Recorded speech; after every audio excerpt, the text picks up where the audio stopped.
राज्याचे उपमुख्यमंत्री अजित पवार यांच्या निधनाच्या नंतर त्यांच्या पत्नी सुनेत्रा पवार या उपमुख्यमंत्री पदावर विराजमान झाल्या, पण त्यांच्या शपथविधीबाबत निर्माण झालेला तिढा अजूनही सुटलेला नाही. सुटायचं तर राहू द्या, उलट तो वाढीला लागलेला आहे. सुनेत्रा पवार यांनी उपमुख्यमंत्री पदाची शपथ घेतली. त्यांच्या रूपानं महाराष्ट्राला पहिल्या महिला उपमुख्यमंत्री मिळाल्या. राज्यपालांनी त्यांना पद आणि गोपनीयतेची शपथ दिली, पण ही शपथच वादाची ठरलेली आहे, कायदेशीर पेचात अडकलेली आहे. हा शपथविधी झाल्यानंतर अवघ्या 4 दिवसातच हा शपथविधीच बेकायदेशीर ठरवा असं पत्र राज्यपालांना दिलं गेलं. भारतीय संविधानाच्या अनुच्छेद 164 नुसार मंत्र्यांसंबंधी अन्य तरतुदीमध्ये मुख्यमंत्री राज्यपालाकडून नियुक्त केला जाईल आणि इतर मंत्री मुख्यमंत्र्यांच्या सल्ल्यानुसार राज्यपालाकडून नियुक्त केले जातील असा उल्लेख आहे. महाराष्ट्राच्या राज्यपाल यांनी सुनेत्रा अजित पवार यांना दिलेल्या शपथविधीमध्ये सुनेत्रा अजित पवार यांनी उपमुख्यमंत्री पदाची शपथ घेत असल्याचं 2दा म्हटलेलं आहे. परंतु हे असंवैधानिक आणि भारतीय संविधानाच्या विरोधात आहे असा आरोप आहे. भारतीय संविधानात कुठेही उपमुख्यमंत्री या पदाची तरतूद नाही. त्यामुळे सुनेत्रा अजित पवार यांनी उपमुख्यमंत्री पदाची घेतलेली शपथ आपोआप बेकायदेशीर आहे. त्यांच्याकडून सरळ सरळ भारतीय संविधानाचं उल्लंघन झाल्याचाही हा आरोप आहे.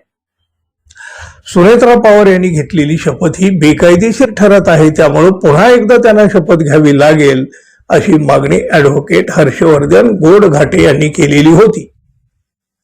गोडघाटे यांच्या तक्रारीची 4 दिवस चर्चा झाली. वर्तमानपत्रामध्ये, प्रसिद्धी माध्यमामध्ये बातम्या झाल्या, पण राज्यपाल यांच्या कार्यालयाकडून याबाबत आज तागायत पुढे काहीही घडलं नाही.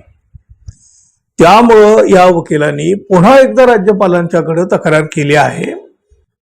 शासनाच्याच एका आदेशाचा दाखला देऊन हा शपथविधी कसा बेकायदेशीर होतो हे सांगत 103 दिवसामध्ये कारवाई का नाही असा प्रश्न त्यांनी केलेला आहे. ॲडव्होकेट हर्षवर्धन गोडघाटे यांनी पुन्हा एकदा राज्यपालाकडे केलेल्या तक्रारीनुसार संविधानाच्या 3 अनुसूचित राज्याच्या मंत्र्याकरिता पदाच्या शपथेचा नमुना दिलेला आहे. त्यानुसार शपथ देऊन त्यांच्याकडे मुख्यमंत्र्यांनी दिलेल्या खात्याची जबाबदारी यावी.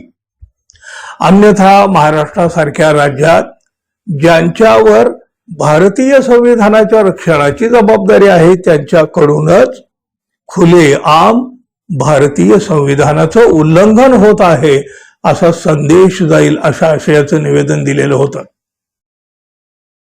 बघा, त्या निवेदनाला आता 103 दिवस पूर्ण झालेले आहेत.